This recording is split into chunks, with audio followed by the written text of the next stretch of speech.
काय आंदोलन केले सांगा?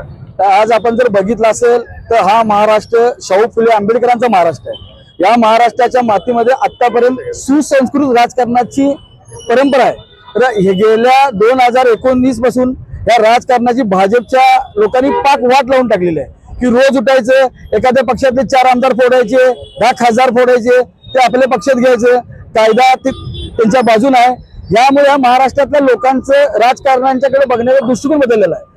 आज आपण बघितलं तर सचिन अहिर, ज्या सचिन अहिरला निवडणुकीमध्ये 24,000 पराभव पत्करावा लागला, तरी सुद्धा उद्धव साहेबांनी त्यांना एक चांगला विधान परिषदेचा आमदार केला। या लोकांची भूक, या लोकांची पोट केवढी मोठी आहेत हेच आता आमच्या लक्षात येऊन झाले।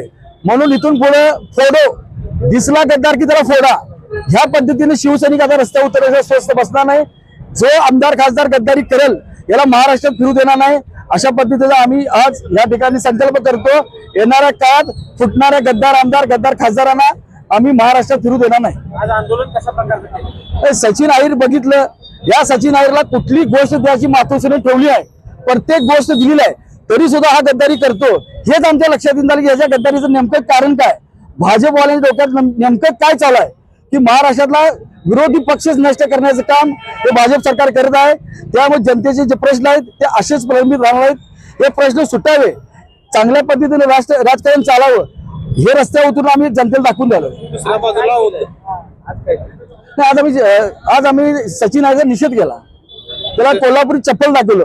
कोल्हापुरी चप्पल कसं असते ते एकदा डोक्यात पडलं की गद्दारी संपूर्ण मुळासकट नष्ट होते। आगामी काळात कोल्हापुरात आल्या त्यांना कोल्हापुरात आलं त्याला सोडणार नाही। आज त्याला आम्ही चप्पल दाखवलंय, आगामी काळात सचिन अहिरला कोल्हापुरी चप्पलानं फोडून टाकणार। दुसऱ्या बाजूला उद्धव सेनेला आत्मचिंतनाची गरज आहे असा एक सूर नाही राऊतांनी ते मान्य केले। काय नाही, आत्मचिंतनाची गरज आहे म्हणजे उद्धव साहेबांचं मन मोठं आहे, शिवसेना ही समुद्र आहे, यातनं कुणी 10 तांबे 15 तांबे घेऊन गेलं तर या उद्धव साहेबांच्या समुद्राला काय फरक पडणार नाही।